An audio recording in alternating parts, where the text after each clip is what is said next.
സാധാരണക്കാരായ ആളുകളുടെ വീട്ടിലെ ഭക്ഷണം എന്താണ്, അവരുടെ കാര്യങ്ങൾ എന്താണ്, അങ്ങനെ ഒരു കൊച്ചു കൊച്ചു കാര്യങ്ങൾ അടങ്ങിയ ഒരു വീഡിയോ ആണ്, ഒരു കുക്കിംഗ് വീഡിയോ ഉണ്ട്. പിന്നെ കുറച്ച് കുറച്ച് കാര്യങ്ങൾ, ഒരു ടിപ്സ് ആയിട്ടുള്ള കാര്യങ്ങളൊക്കെ ഉണ്ട് കേട്ടോ. അപ്പോൾ നമുക്ക് വീഡിയോ ഫുള്ളായിട്ട് കണ്ടാലോ. അപ്പോൾ രാവിലെ ഒരു ചെറിയ മഴയോട്, ഒരു ചാറ്റൽ മഴയോട് കൂടിയ ഒരു അന്തരീക്ഷമാണ്. പക്ഷെ നല്ല രസമുണ്ടല്ലേ. അപ്പോൾ ഇനിയിപ്പോൾ നമ്മൾ ഉപ്പുമാവ് ഉണ്ടാക്കിയിട്ടുണ്ട് കേട്ടോ.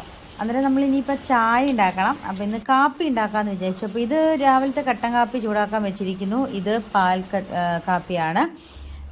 പിന്നെ മൊത്തത്തിൽ ഇങ്ങനെ ഒരു ഇതിൽ കിടക്കുവാണ് കേട്ടോ. നമ്മൾ എത്ര സൂക്ഷിച്ചും പറക്കി, എത്ര അടുക്കും ചിട്ടയോടും എടുക്കുന്ന സാധനം അതാത് സ്ഥാനത്ത് വെച്ചാലും ഒരു കാര്യം ചെയ്യുമ്പോൾ ഇങ്ങനെയൊക്കെ ആകുമല്ലേ. പ്രത്യേകിച്ച് നമ്മുടെ ഒരു സാഹചര്യം എന്ന് പറഞ്ഞാൽ അങ്ങനെയാണ്. നമ്മുടെ വീഡിയോയും കാര്യങ്ങളും അതും ഇതൊക്കെ ആകുമ്പോൾ അങ്ങനെ. അപ്പോൾ അതൊക്കെ ഒന്ന് അടുക്കി പെറുക്കി വെക്കണം. അപ്പോൾ പിന്നെ അതെല്ലാം വെച്ച് കഴിഞ്ഞപ്പോൾ പിന്നെ കറണ്ട് ഇല്ലാത്തതുകൊണ്ടാട്ടോ ഞാൻ വീഡിയോ കാണിക്കാതെ. അപ്പോഴത്തേക്കും കറണ്ട് വന്നു. അപ്പോൾ ഞാൻ എന്താ പറയുക, ചായ കുടിക്കാമെന്ന് വിചാരിച്ചു. അപ്പോൾ ഉപ്പുമാവും പിന്നെ ചായയും ഞാൻ കുടിക്കുവാണ് കേട്ടോ. അപ്പോൾ 2-3 പഴം ഇരിപ്പുണ്ടായിരുന്നു. പിന്നെ പഞ്ചസാരയും കൂടി ഇട്ടിട്ട് അത് ഭയങ്കര ഇഷ്ടമായിട്ട് കഴിക്കാം. അപ്പോൾ അതൊക്കെ കഴിച്ചു. അപ്പോഴത്തേക്കും വെയിൽ വന്നു കേട്ടോ. വെയിൽ വന്നു കഴിയുമ്പോൾ തുണിയെല്ലാം എടുത്തിടുവാണ്. അപ്പോൾ നമ്മൾ ഇങ്ങനെയൊരു സ്റ്റാൻഡ് ഉണ്ട് എങ്കിൽ, ഇല്ലെങ്കിൽ മേടിക്കണം എന്നല്ല കേട്ടോ ഞാൻ പറഞ്ഞു. പക്ഷേ ഇങ്ങനൊരു സ്റ്റാൻഡ് ഉണ്ടെങ്കിൽ ഉപകാരമാണ്. കാരണം വെച്ചാൽ ഇപ്പോഴത്തെ മഴ എന്ന് പറഞ്ഞാൽ ദാ വന്നു ദാ പോയെന്നുള്ള രീതിയാണ്. അപ്പോൾ ഞാൻ എന്താണെന്ന് വെച്ചിട്ടുണ്ടെങ്കിൽ ഇങ്ങനെ അതിലത് സ്റ്റാൻഡിൽ വെച്ച് ഉണക്കും. പിന്നെ ഇത് മൊത്തത്തെ തുണിയാട്ടോ. 2-3 ദിവസം നല്ല മഴയായിരുന്നു. എല്ലാം ഒരു വെയിൽ കണ്ടപ്പോൾ എടുത്തിടുവാണ്. പിന്നെ നമുക്ക് ആ ചെടി ആ സൈഡിൽ നിൽക്കുന്നതുകൊണ്ട് അവിടെ തുണി ഇടച്ചിട്ട് ബുദ്ധിമുട്ടാണ്. പിന്നെ ഒരു പ്രകാരത്തിൽ തുണിയെല്ലാം വിരിച്ചിട്ടോ. കാരണം വെയിൽ ഒത്തിരി സമയമൊന്നും നിൽക്കില്ലല്ലോ ഇപ്പോഴത്തെ കാലാവസ്ഥ അനുസരിച്ച്. പിന്നെ മിറ്റിലിൻ്റെ മേളിൽ കൂടെ എല്ലാം തുണി ഇട്ടിരിക്കുക. ഞാൻ നേരത്തെ ഇങ്ങനെയൊന്നും മിറ്റിലിൻ്റെ മേളിൽ കൂടെ തുണി ഇടില്ലായിരുന്നു കേട്ടോ. എനിക്ക് എന്തോ പോലെ ആയിരുന്നു കേട്ടോ. പക്ഷെ ഇപ്പോൾ നിവൃത്തിയില്ല. പിന്നെ എപ്പോഴും വെള്ളം മഴ വന്ന് കഴുകി ശുദ്ധിയായിട്ട് നല്ല ഉണങ്ങി കിടക്കുന്നതായതുകൊണ്ട് പെട്ടെന്ന് അകവും പുറം ചൂട് കിട്ടുമല്ലോ. മിറ്റിൽ പഴുത്ത് ഇരിക്കുമ്പോൾ പെട്ടെന്ന് ഉണങ്ങും. അതുകൊണ്ട് അതെല്ലാം ഇട്ടു. അപ്പോൾ നമ്മൾ ഇന്ന് ഉച്ചയ്ക്ക് എന്താ കറി വെക്കുന്നതെന്ന് വിചാരിച്ചു. അപ്പോൾ ഉരുളക്കിഴങ്ങ് ഇരിപ്പുണ്ടായിരുന്നു. ഉരുളക്കിഴങ്ങ്, സവാള, പച്ചമുളക്, പിന്നെ വെളുത്തുള്ളി, കറിവേപ്പില, ഇത്രയും നമ്മൾ അരിഞ്ഞു വെച്ചിട്ടുണ്ട്. ചട്ടിലേക്ക് ഇടുക കേട്ടോ.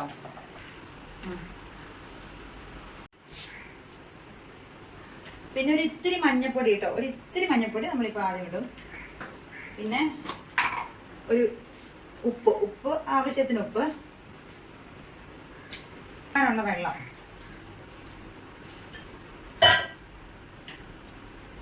ഇത് അടുത്ത് വെക്കാം കേട്ടോ. അപ്പം നമ്മൾ ഉരുളക്കിഴങ്ങ് നല്ല വെന്ത് നല്ലത് ഇങ്ങനെയൊക്കെ നോക്കുമ്പോൾ സൂക്ഷിക്കണേ. ചൂട് സെറ്റായി. ഇനി നമുക്ക് ഈ പൊടി വറുത്തെടുക്കാം കേട്ടോ.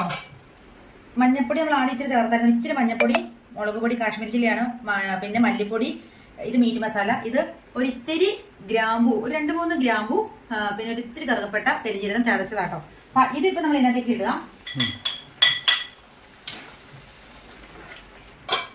ഇത് ആദ്യം നമ്മൾ വേവിക്കുന്ന കൂടെ ഇട്ടാലും കുഴപ്പമില്ല. ഇനി നമ്മൾ ഈ പൊടി വറുത്തെടുക്കാം കേട്ടോ. പൊടി നമുക്കിനി പാകത്തിന് വറുത്തെടുക്കാം കേട്ടോ.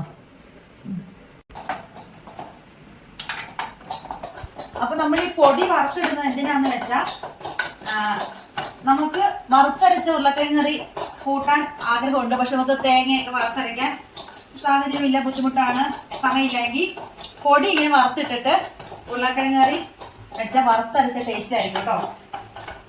അപ്പൊ ഇതെനിക്കൊരു ഇത്ത പറഞ്ഞു തന്നാണ്. ഞാനപ്പോൾ അങ്ങനെ വെക്കാറുണ്ട്, നല്ല ടേസ്റ്റാണ്. അപ്പൊ ഞാൻ നിങ്ങൾക്കും കൂടെ ഇത് പറഞ്ഞു തന്നാണ് കേട്ടോ.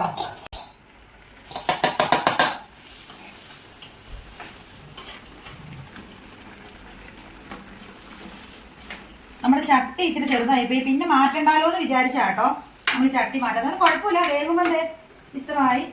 ഇനി ഇതെല്ലാം ചെറുതായിട്ടൊന്ന് പിടിക്കട്ടെ കേട്ടോ. അപ്പൊ ഇത് ആകുമ്പോഴത്തേക്ക് നമുക്ക് കടുക് വറക്കാം കേട്ടോ.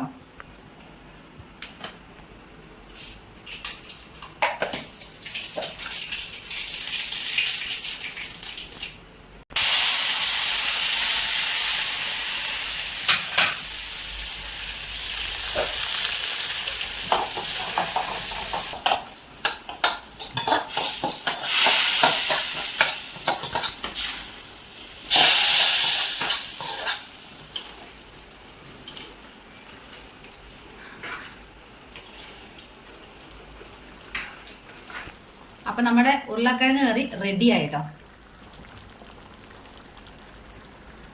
നമ്മുടെ ഉരുളക്കിഴങ്ങ് റെഡിയായി. ഇനി ചോറ് കുറച്ച് കഴിയുമ്പോൾ ചോറുണ്ണണം. ചോറ് വാർത്തിടണം. അപ്പം ശരി.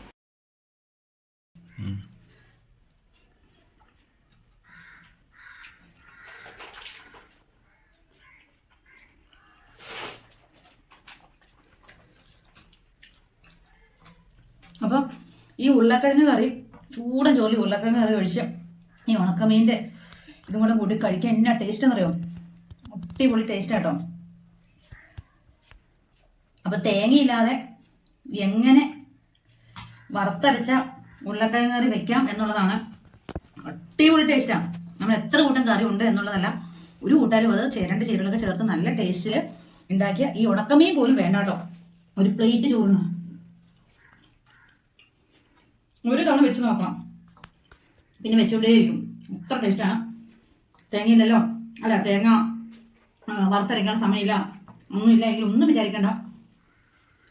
തേങ്ങയില്ലെങ്കിൽ വറുത്തരയുടെ അതേ ടേസ്റ്റാണ്. പിന്നെ തേങ്ങ ചേർത്ത് വറുത്തരയ്ക്കുന്ന അതിന് വേറെ ടേസ്റ്റാണ്. അപ്പോൾ ഇത് അപ്പത്തിനും ദോശയ്ക്ക് എന്തിനും വേണം കഴിക്കാം. അപ്പം അത്രേ ഉള്ളൂ, അടിപൊളിയാണ്.